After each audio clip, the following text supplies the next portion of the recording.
Hi friends, welcome back to my channel rising stars 143. ఈ ఛానల్ని కొత్తగా చూస్తున్న వారు ప్లీజ్ అండి సబ్స్క్రైబ్ చేసుకోండి అండ్ లైక్ చేసి ఇవ్వండి. టుడే రెసిపీ ఈజ్ పెసరెట్ అండి. ఆ పెసరెట్ అంటే నార్మల్గా అందరూ వేస్తూనే ఉంటారు, దాంట్లో ఏం స్పెషల్ ఉందంటే నేను వేసిన పెసరెట్ ఒకసారి చూడండి. క్రిస్పీగా వస్తుంది, బాగుంటుంది, టేస్ట్ కూడా ప్రదంగా కూడా బాగుంటుంది. ఒకసారి చూసి పెసరెట్ ఎలా ఉందో చూసి లాంగ్ వీడియో పెట్టామంటే పెడతాను. దీని ఇంగ్రీడియంట్స్ ఎలా ఏమేమి వేస్తాము ఎలా చేస్తామనేది పెడతాను.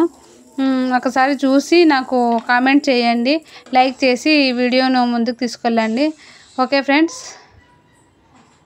చూస్తున్నారు కదా ఫ్రెండ్స్. ఆయిల్ పోసుకొని ఫ్లేమ్ అనేది కొంచెం తక్కువ చేసుకోవాలి ఫ్రెండ్స్. తీసుకున్న తర్వాత ఒక 5 to 10 minutes లో ఫ్లేమ్లోనే లో టు మీడియం ఫ్లేమ్లో టర్న్ చేసుకుంటా దోశాన్ని అనేది కాల్చుకోవాలి ఫ్రెండ్స్. కాల్చుకుంటే మీకు కావాల్సిన పెసరెట్ అనేది వచ్చేస్తుంది ఫ్రెండ్స్. ఓకేనా ఫ్రెండ్స్? పోతూ నా వీడియోని ఒకసారి లైక్ చేసి సబ్స్క్రైబ్ చేసుకోండి ఫ్రెండ్స్.